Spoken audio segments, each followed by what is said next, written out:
దేవుని పరిశుద్ధ నామానికి స్తోత్రం కలుగును గాక. ప్రియులారా, అందరూ బాగున్నారా? నేనైతే బాగున్నాను.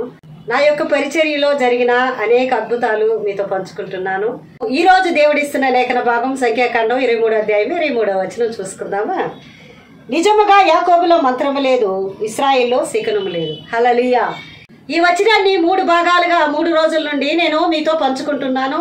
నా యొక్క పరిచర్యలో చేతబడుల నిమిత్తం ప్రభు చేసిన అద్భుత కార్యాలని నేను కంటిన్యూగా 3 మెసేజ్లు ఇచ్చి ఉన్నాను. మీరు యూట్యూబ్కి వెళ్ళి చూడండి. యేసయ్య ఎంత గొప్ప కార్యాలు చేయగలడు, ఎలాంటి చేతబడి శక్తులనైనా ఆయన తొలగించగలడు, ఎలాంటి మాంత్రిక శక్తులనైనా ఆయన స్వస్థపరచగలడని సాక్ష్యాన్ని మీతో నేను పంచుకుంటున్నాను. ఈ వాక్యాన్ని చేతబడి శక్తులతో ఎవరైనా పీడించబడితే ఖచ్చితంగా మీరు చూడండి. మరి అవసరం లేదనుకుంటే మీ ఇష్టం ప్రియులారా, ఖచ్చితంగా వినండి. ఇది నిజమా అని కూడా మనం అనుకుంటాం. నా యొక్క పరిచర్యలో జరిగిన అద్భుతాలన్నీ చూస్తే ఇలా కూడా జరుగుతుందా? అందుకే ప్రియులారా, నేను అబ్జెక్షన్ లేకుండా ఉండే వారి పేర్లు మాత్రం మెన్షన్ చేస్తున్నాను. కొన్ని సాక్ష్యాలు మాత్రము పేర్లు కూడా చెప్పకుండా చేస్తాను. కాబట్టి ఇవి నిజంగా జరిగిన సంఘటనలు. నాయుడుపేట ప్రాంతంలో మరి అనకోలు అనే ఒక గ్రామం ఉండేది. ఆ గ్రామంలో వెంకటరాజు పాస్టర్ గారు అనే ఒక దైవజనుడు ఉండేవారు. ఆయన నాకు మంచి ఒక సహోదరుడిగా, ఒక అన్నదమ్ముడు లాగా, ఒక ఆత్మీయ చెల్లిలాగా నన్ను ఎప్పుడు ప్రేమించేవాడు. మంచి దైవజనుడు.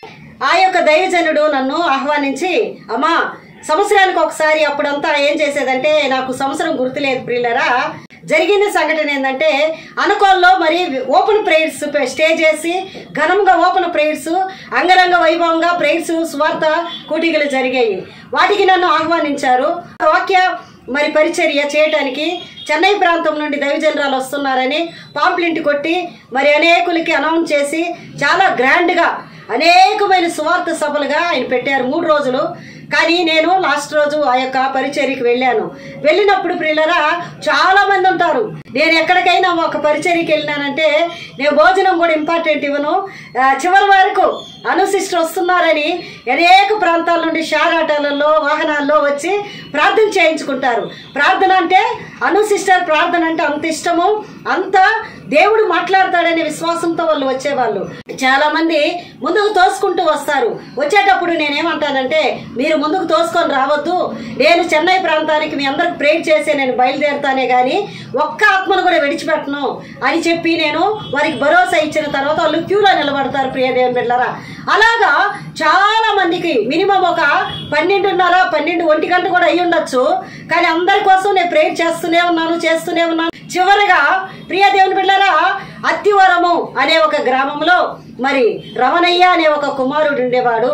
ఆ కుమారుడి యొక్క మరి తల్లియు తన కుటుంబ సభ్యులు మరి ఆ కుమారుడిని తీసుకొని చివరిగా వెయిట్ చేస్తున్నారు నా కొరకు. అప్పుడు నేను దగ్గరికి పిలిచి, ఏంటమ్మా ప్రార్థన చేస్తాను అనగానే వాళ్ళు ఒక ఆయిల్ బాటిల్ తీసుకొని వచ్చి నాకు దగ్గర ఇచ్చి ప్రార్థన చేయమన్నారు. ప్రియ దేవుని బిడ్డలారా, ఆ యొక్క రమణయ్య పరిస్థితి ఎలా ఉందంటే, సుమారుగా ఆ కుమారుడికి ఇంజనీరింగ్ ఏదో ఒక కాలేజ్ చదువున్నాడు. ప్రియులరా, యవనస్తుడిగా ఉన్నాడు. ఒక 22 లేక అట్లా ఉండొచ్చు, అంతే 22, 21 ఉండొచ్చు, ఏజ్ తెలీదు. కానీ యవనస్తుడు, చిన్న అబ్బాయి, కాలేజ్ చదువుతున్నాడు. అయితే ప్రియులరా, ఈ యొక్క నడుము భాగం నుండి కింద దాకా అతనికి పని చేయటం లేదు. చేతబడి శక్తుల ద్వారా, మాంత్రిక శక్తుల ద్వారా ఆ కుమారుడిని ఆ కింద నుండి పని చేయకుండా మరి బంధించి వేశారు. చాలా సన్నగా, భోజనం చేయకుండా చాలా ఒక ఎముకల గూడులాగా తయారయ్యాడు. ఈ సంఖలో ఒకరు, ఆ సంఖలో ఒకరు చెయ్యి వేసి వాళ్ళు సపోర్ట్ మీద తీసుకొచ్చి కుర్చీలో కూర్చోబెట్టి నా ఎదురుగా కూర్చోబెట్టారు. అప్పుడు ప్రార్థన చేసి మరి ఈ కుమారుడికి చేతబడి శక్తులు జరుగున్నాయి, తప్పకుండా దేవుడిని తను స్వస్థపరిచి మరలా పూర్వములాగా నేను ఆశీర్వదించి అతనికి మరలా పోగొట్టుకున్న ఆ యొక్క చదువుల్లో ముందు కొనసాగి పిల్ల పాపలతోటి మళ్ళా మ్యారేజ్ అయి బాగుంటాడని చెప్పి ప్రభు మాట్లాడారు. మాట్లాడిన తర్వాత వారు నన్ను ఆహ్వానించారు. అమ్మా మా గ్రామానికి వస్తారా, అత్తివరానికి వస్తారా అన్నప్పుడు, సరే ఆ యొక్క రమణీయ మీద ప్రేమ కలిగి నేను వెళ్తానని చెప్పి నేను బయలుదేరి ఒక టైం ఇచ్చాను. వాళ్ళ ఇంటికి వెళ్ళి ప్రార్థన పెట్టాను, ఉపవాస ప్రార్థన పెట్టి. మరి ప్రియులారా, చాలా పేదవారిగా ఉన్నారు. మరి వారికి ఏది వండి పెట్టడానికి కూడా లేకుండా ఆ రోజు పచ్చడి చేసి ఆ దైవజనరాలకి, అమ్మా పచ్చడి చేసామమ్మా ఏం చెయ్యాలా అన్నప్పుడు నేనన్నా, పచ్చడైనా సంతోషంగా నేను తింటానని చెప్పి ఆ గృహంలో నేను నివసించి ప్రార్థన చేసి ఆ రాత్రి అక్కడ ఉండి, ప్రియ దేవుని దేవుని బిడ్డలారా, ఆ కుమారుడికి ప్రార్థనను నేసి అదే నాయుడుపేటలో బతలాపురం అనే గ్రామంలో మరి సుధా అనే అమ్మాయి నా శిష్యురాలు ఉండేది. మేమిద్దరం కలిసి ఆ రాత్రి అక్కడ స్టే చేశాము. రాత్రి స్టే చేసి ఆ కుమారుడికి ప్రార్థన చేసి ప్రార్థన ఆయిల్ పోసి ఇల్లంతా చల్లి శుద్ధి చేశాము. మరలా ఇంకొకసారి వెళ్ళి ప్రార్థన చేశాము. మరలా ఇంకొకసారి వెళ్ళి ప్రార్థన చేశాము. జరిగిన కార్యం ఏంటనగా ఆ చేతబడి శక్తులు, మాంత్రిక శక్తులు పూర్తిగా స్వస్థత కలిగి ఆ కుమారుడికి నడుము భాగం నుండి పూర్తిగా ఆరోగ్యం కలిగి మరలా నార్మల్ అయ్యి మళ్ళా కాలేజీకి వెళ్ళి మళ్ళా చదువుకొని మరలా కుమారుడు ఉద్యోగానికి వెళ్ళి మళ్ళా వివాహం జరిగి ఇప్పుడు ఒక పాప బాబా పుట్టున్నారు ప్రియులరా. ఆ యొక్క కుమారుడికి మరలా వివాహం జరిగి మంచి ఆరోగ్యంతో ఈరోజు స్వస్థత నుండి మన ముందు సజీవుల లెక్కలో ఈ రోజుకి ఉన్నాడు. అత్తివరంలో రవణయ్య అనే యవనస్తుడు ఈ రోజుకి ఆయన ఉన్నాడు ప్రియులరా. ఇది నిజమైన సాక్షి. ఈ వాక్యం వింటున్న ప్రియ దేవుని బిడ్డలారా, ఏ మాంత్రిక శక్తుల ద్వారా, తాంత్రిక శక్తుల ద్వారా నువ్వు భయపడుతున్నావా, బాధపడుతున్నావా?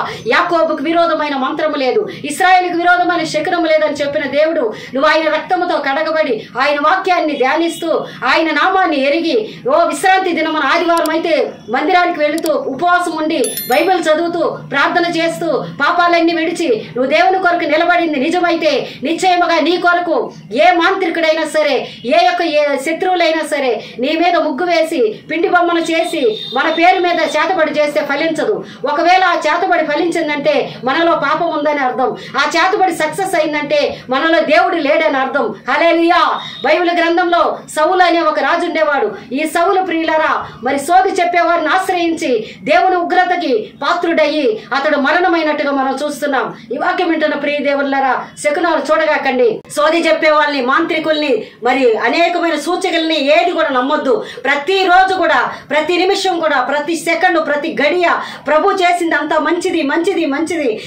ఈ రోజు నా సాక్ష్యమును మీ ముందు నేను పంచుకుంటున్నాను. ఇంకా అనేకమైన దయ్యాల సాక్ష్యాలు ఉన్నాయి ప్రియులారా. మరి యాక్సిడెంట్ అయిన వారికి స్వస్థత వచ్చిన సాక్ష్యం ఉంది. ఇలాంటి సాక్ష్యాలు అనేక మీ ఎదుట నేను పంచుకుంటాను. ఇవన్నీ సజీవమైన సాక్ష్యాలు. వీటన్నిటిని మీరు నమ్మండి, విశ్వసించండి.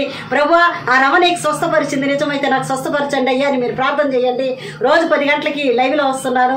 వచ్చి ప్రార్థన చేసుకొని దేవుని దీవెనలు పొందండి. దేవుడి యొక్క మరి సాక్ష్యాన్ని దీవించునుగాక. ఆమేన్.